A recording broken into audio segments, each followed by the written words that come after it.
Pull it out. The HOA president pointed at the river gauge on my land, and the excavator tightened its chain. I stepped forward.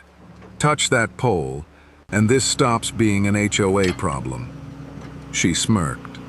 It's ruining our $400,000 dock. Then she looked at the operator. Pull.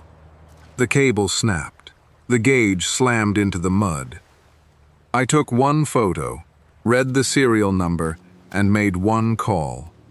48 hours later, their lenders were calling. And the broken gauge wasn't the worst thing inspectors were about to find. The excavator operator killed the engine. For 3 seconds, nobody moved. The steel gauge lay sideways in the mud, its conduit ripped open, and a black cable hanging from the bank like a severed nerve. Vanessa Cole looked at it and smiled. There, much better. She was president of the Riverstone Landing HOA, and she was standing 20 feet inside a piece of riverfront property my family had owned since the 70s. I looked at her. You were warned. Vanessa tucked her tablet under one arm. You've been warned too, Daniel. This waterfront project was approved months ago. Your dock was approved. I pointed at the ground beneath her shoes. My land wasn't. Behind her, new pilings stretched over the river. Cedar decking sat beneath tarps. Electrical conduit had already been run toward the shore. Riverstone had spent just over $400,000 creating what Vanessa called its signature waterfront amenity. The only problem was their signature amenity kept creeping toward property they didn't own. Vanessa sighed. Our residents have invested millions here. We aren't stopping a community improvement because you like collecting rusty equipment. That wasn't my equipment. She paused, then recovered. Even better. I almost admired the confidence. Almost. The station has an identification plate, I said. You could have read it. I don't care who owns the pole. You will. Her contractor, Rick, looked at me. Vanessa didn't. She turned toward him. Finish the grading. Rick hesitated. You sure? Yes. The excavator restarted. I stepped away. Not because Vanessa had won. Because once someone ignores a clear warning, the smartest thing you can do is stop arguing and start recording. I took out my phone.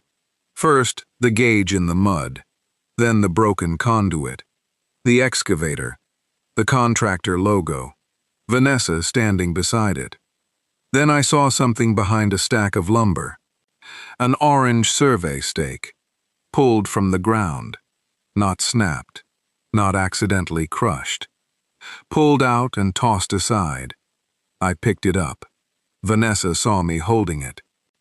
For the first time that morning, her expression changed. I looked from the stake to the grading line, then to the new dock approach. The gauge wasn't the only thing they had moved. Vanessa expected me to explode.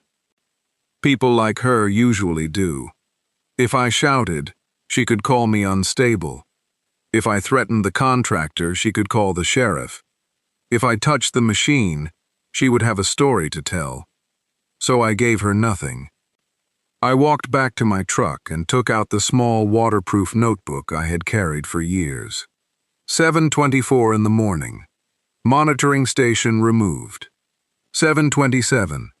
Telemetry cable severed. 7:29. Boundary stake observed displaced. 7:31. Contractor instructed not to disturb site. 7:34. Grading resumed under direction of HOA president. Vanessa watched me write. What is that supposed to prove? Nothing yet. That answer bothered her. I photographed the station identification plate. The serial number was still readable. So was the monitoring contact. Rick walked over. Look, man, we were told that thing was abandoned. Who told you? He glanced at Vanessa. She answered for him. Our project consultant said there was no reason for it to remain. What consultant? That isn't your concern. I wrote that down too. She stared at the notebook. You think writing everything down makes you intimidating? No. I closed it. It makes things easier to remember. She rolled her eyes and walked back toward the dock. I didn't stop the crew. I didn't need to. By that point, every additional bucket of dirt was another timestamp. Every instruction was another witness. And every foot they moved toward my property line gave me something better than an argument. A record. I made the first call from my truck. But before I sent the photographs, I went home and opened the fireproof document box beneath my desk. I wanted one piece of paper. The original access agreement. My father had signed it after the flood in 1986. I remembered that flood. I was 21. For most of the year, that river looked harmless. Then one spring night, it came over the lower road, faster than anyone expected. My father spent hours helping 2 neighboring families get out. Afterward, the county expanded its monitoring network. They asked permission to maintain a station on a narrow strip of our riverbank. My father signed. The agreement wasn't complicated. Authorized technicians could access the station. Our family retained the land. The monitoring equipment remained protected. My father never complained about it. He used to say, if that ugly thing gives somebody an hour to get their kids out, leave it ugly. Years later, I ended up spending almost 30 years in hydrology field operations. Sensors, telemetry, river stages, high water marks, field calibration. I knew exactly how ordinary these stations looked, and exactly how important ordinary equipment could become during bad weather. I laid my father's signed agreement beside the photograph of the broken gauge. One old document, one new photograph, 40 years apart. Same piece of ground. Then I called the number on the plate. A woman answered at the regional monitoring office. I gave her the station number. She asked me to repeat it. I did. What's wrong with the station? It was removed. For maintenance? No. There was a pause. What do you mean removed? An excavator chained it and pulled it out of the bank. The silence on the other end changed. Not confusion anymore. Attention. Who authorized that? The president of the neighboring HOA. She asked for photographs. I sent everything. The gauge, the cable, the excavator, the identification plate, the displaced survey stake, the dock construction. A few minutes later, she called back. Mr. Mercer, do not alter that site. I haven't. Is excavation continuing? I looked through the windshield. Rick's machine was still working. Yes? Tell them to stop disturbing the station area. I already did. And they're still digging. Another pause. We're sending someone. Vanessa walked toward me. Who were you talking to? The number printed on the equipment. She gave me a theatrical sigh. You called the government over a pole? No. I looked past her at the new dock. You did. Her smile slipped, then came back. Our permits are complete. Good. That one word irritated her more than anything else I had said. Because if everything really was complete, she had nothing to fear. And suddenly she looked like a woman with a lot to fear. The next morning, Vanessa taped a violation notice to my gate.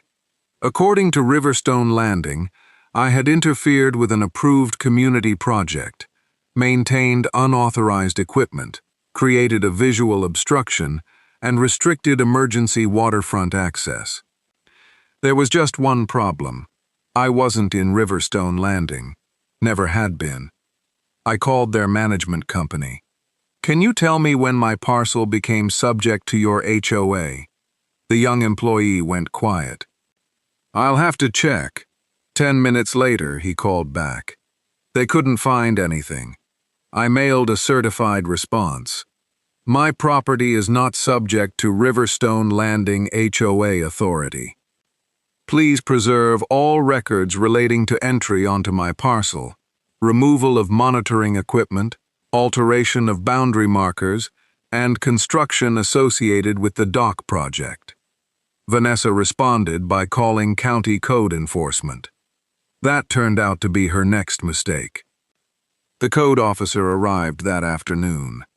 Vanessa had reported hazardous wiring and an abandoned industrial installation. He stood beside the empty hole. Where is the hazardous installation? The HOA removed it. He lowered his clipboard. They reported the thing they removed? Yes.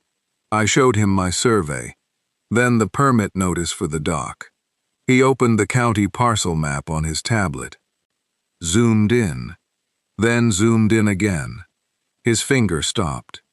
This construction permit is tied to the Riverstone common parcel. Right. He looked toward the excavator tracks. Then why does the graded approach appear to cross onto the Mercer parcel? I didn't answer. I didn't need to. He walked 20 feet down the bank, looked at the disturbed soil, then back at his tablet. This is not the footprint shown on the parcel layer. That was new. Until that moment, I had my own measurements. Now a county employee was asking the same question. Vanessa had called code enforcement to put pressure on me. Instead, she had brought the first independent witness to her construction line. That evening, I pulled everything I could find on the project. Recorded plat, survey, dock application, county parcel layer, the old monitoring agreement, the project estimate, $401,800. Then I noticed the completion date. Vanessa had been pushing everyone to finish by Friday. Why Friday? The answer appeared somewhere I wasn't expecting. A real estate listing scheduled to go live that weekend. Her house.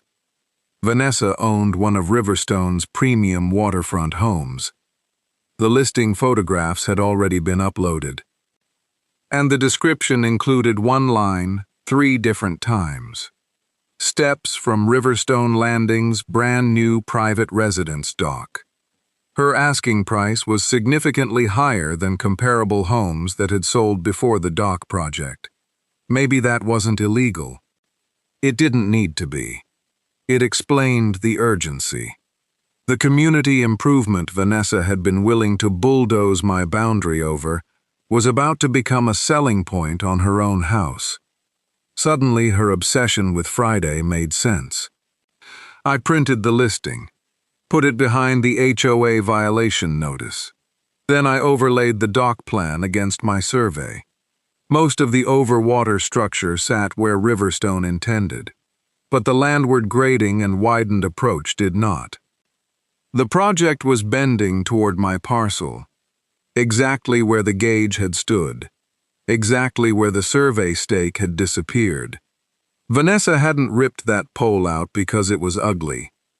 Ugly was just the explanation she could say out loud.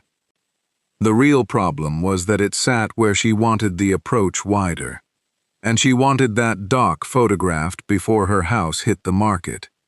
The first inspection vehicle arrived the next morning, then another. Regional Water Resources, County Emergency Management. Vanessa was waiting for them. This is an active HOA construction area. One technician looked at her. Are you Vanessa Cole? Yes. Were you present when Station 17B was removed? She hesitated. I was present when obsolete equipment was cleared. I handed him the photograph. He compared the station number with his tablet. It's not obsolete. Vanessa pointed toward Rick. The contractor handled removal. Rick stared at her. You told us to pull it. I told you to clear the approved work zone. You said it was abandoned. The technician raised one hand. Stop. He crouched beside the severed conduit, then looked at the grating around it. Who authorized excavation after the cable was cut? Nobody answered. He stood. No more work in this section. Vanessa stepped forward.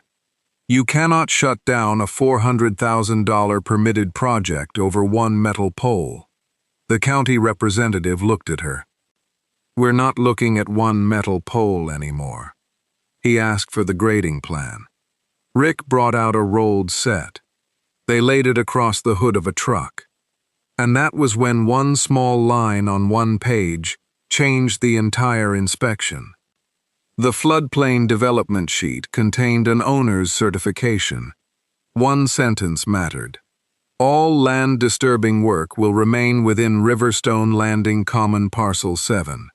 Next to it was a checked box. Yes. The inspector looked at the plan, then at the county parcel map, then at my recorded survey. He walked to the graded slope and called for a measuring rod. 10 minutes later, he returned. Who certified this footprint? Vanessa pointed toward the project consultant. The consultant wasn't there. The inspector tapped the form. This application says all land disturbance stays inside Common Parcel 7. Yes. He pointed toward the freshly cut bank. That grading does not. Vanessa looked at Rick. Rick shook his head. We followed the stakes. I held up the orange stake I had found behind the lumber. Nobody said anything. The inspector continued through the file. Because once one certification didn't match the ground, the rest of the paperwork stopped being something he could simply assume was accurate. He started checking shoreline grading, drainage calculations, property boundaries, temporary erosion control, floodplain development documentation, and the references used in the construction drawings. The gauge hadn't erased anyone's insurance. It hadn't magically changed a flood map. What Vanessa had done was far worse for a project nearing completion. She had triggered an inspection that found the real-world work didn't match a signed statement in the approved file. The county representative closed the folder. We're going to need verification before this project moves forward. Vanessa crossed her arms. Verification of what? He looked at her. Everything this certification says is true. That was when she stopped arguing about the pole. The first resident arrived at my house the next afternoon. Frank Delaney. He looked worried. My daughter's buying our place next month. Okay. Her lender wants updated flood and permit documentation because of an open waterfront review. There it was. 48 hours. Not foreclosures. Not mortgages disappearing. Something much more believable. Uncertainty. Frank showed me the email. The lender wanted clarification before final underwriting. Vanessa says you started this.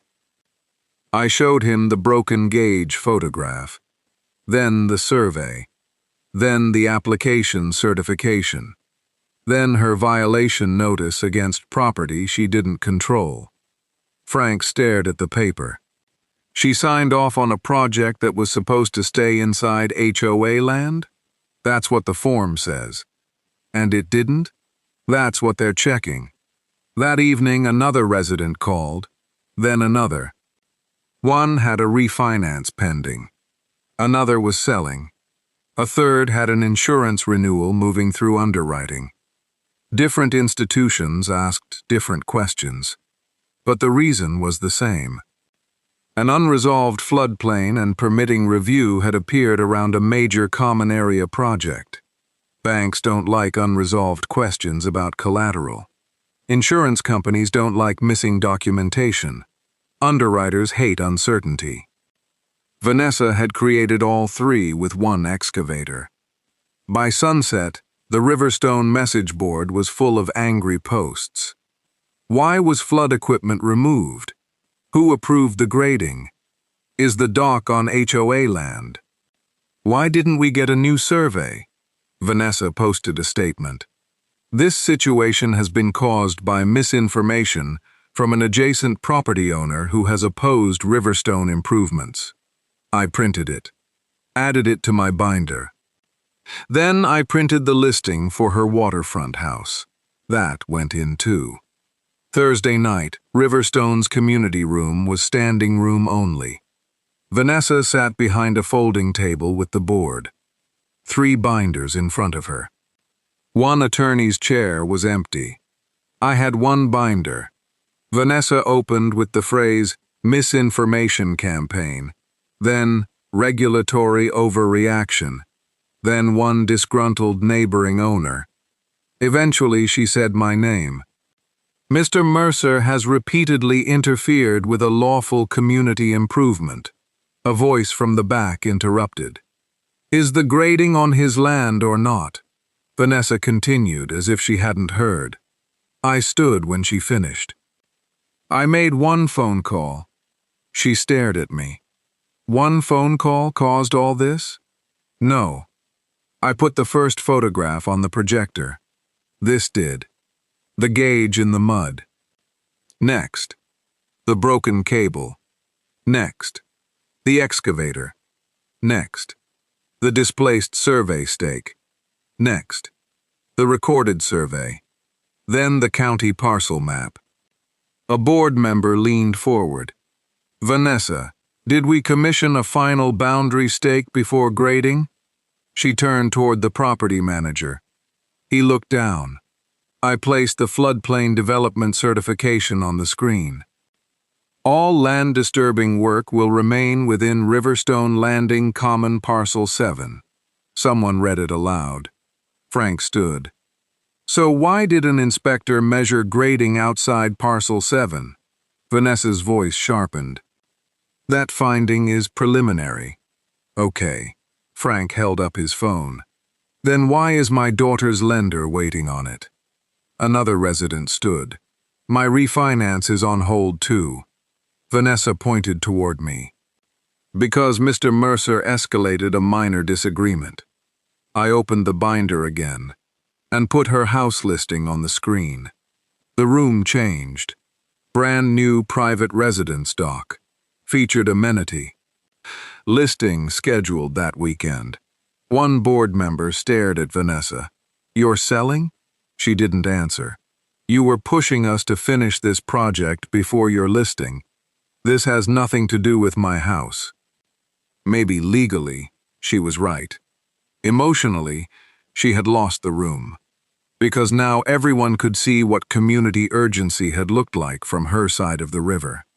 Then the back door opened. The HOA attorney walked in. And through the windows behind him, 2 county trucks pulled up beside the dock. The attorney leaned over and whispered to Vanessa. She shook her head. He put a document in front of her. Her face drained. Frank saw it. What is that? The attorney took the microphone. Certain waterfront construction activities are being placed under stop work status pending boundary and compliance verification. The room erupted. At that exact moment, somebody near the windows said, "They're putting something on the dock." Half the room turned. Outside, beneath the floodlights, an inspector walked down the new Cedar approach, carrying a rectangular red notice. He attached it to the entrance barrier. Stop work. $400,000 of polished cedar, steel rails and private slips. And 1 red piece of paper. You could feel Vanessa's authority leave the room. She grabbed the microphone. This is temporary. Rick stood in the back. You told us the gauge was abandoned. Vanessa froze. You told us the HOA controlled the entire approach, he continued. You were responsible for verifying your work. Rick laughed once. After the stake got moved? Silence. I didn't accuse Vanessa of moving it. I didn't need to. I put the time-stamped photograph on the screen, the survey stake behind the lumber. Then an older survey photograph showing the marker in its recorded location. This is why I document things. Frank looked at the board. So let me understand. He counted on his fingers. We spent $400,000. One active monitoring station got torn out. The grading crossed a boundary the application said it wouldn't cross. Now residents have transactions getting questioned. And Vanessa told us Daniel was the problem? Nobody answered. A woman near the front raised a lender letter. My son's closing is delayed. Another resident asked, why wasn't an independent survey required? Someone else called out, who checked the permit before construction? Vanessa tried to speak again. The attorney reached for the microphone. She held it away. The HOA has done nothing wrong. The attorney looked exhausted. Vanessa. She glared at him. I strongly recommend that you stop making statements. You're telling me not to speak? Yes. Outside the window, a survey crew was already resetting orange boundary stakes along the riverbank. Bright orange. Impossible to miss. That was the real ending of Vanessa's presidency. Not an arrest. Not screaming. Not some dramatic courtroom confession. A red stop work notice. A line of orange survey stakes. And 70 homeowners finally seeing exactly where her authority ended. The review took months. Real problems usually do. The monitoring station was restored first. This time it had protective bollards, clear identification, and a surveyed access strip. Nobody landscaped over it. Nobody called it junk. The dock wasn't destroyed. It was redesigned. The landward approach was pulled back inside Riverstone property. Boundary documentation was corrected. Required floodplain and grading information was verified. Once the paperwork caught up with reality, lender questions began disappearing. Closings moved forward. Refinancing resumed. People kept their homes. That mattered. Because I hadn't wanted Riverstone residents punished for Vanessa's arrogance. Most of them hadn't even known what she was doing. Vanessa's listing came down before her house sold. At the next HOA election, residents replaced her. The new board required independent boundary verification before major projects, public access to large capital project records, documented permit review, and resident votes for certain high-cost improvements. Frank asked me to speak at a flood preparedness meeting. I still don't belong to your HOA. He smiled. We know. So I went. I showed them how river stage alerts work. Where to find warning information. Why monitoring equipment sometimes looks boring. And why boring equipment is exactly what you want working when the weather turns ugly. A few months later, we got 3 straight days of rain. I walked down to the river early one morning. The restored gauge stood at the edge of the bank. Straight. Ugly. Functional. The water was high. The station was transmitting.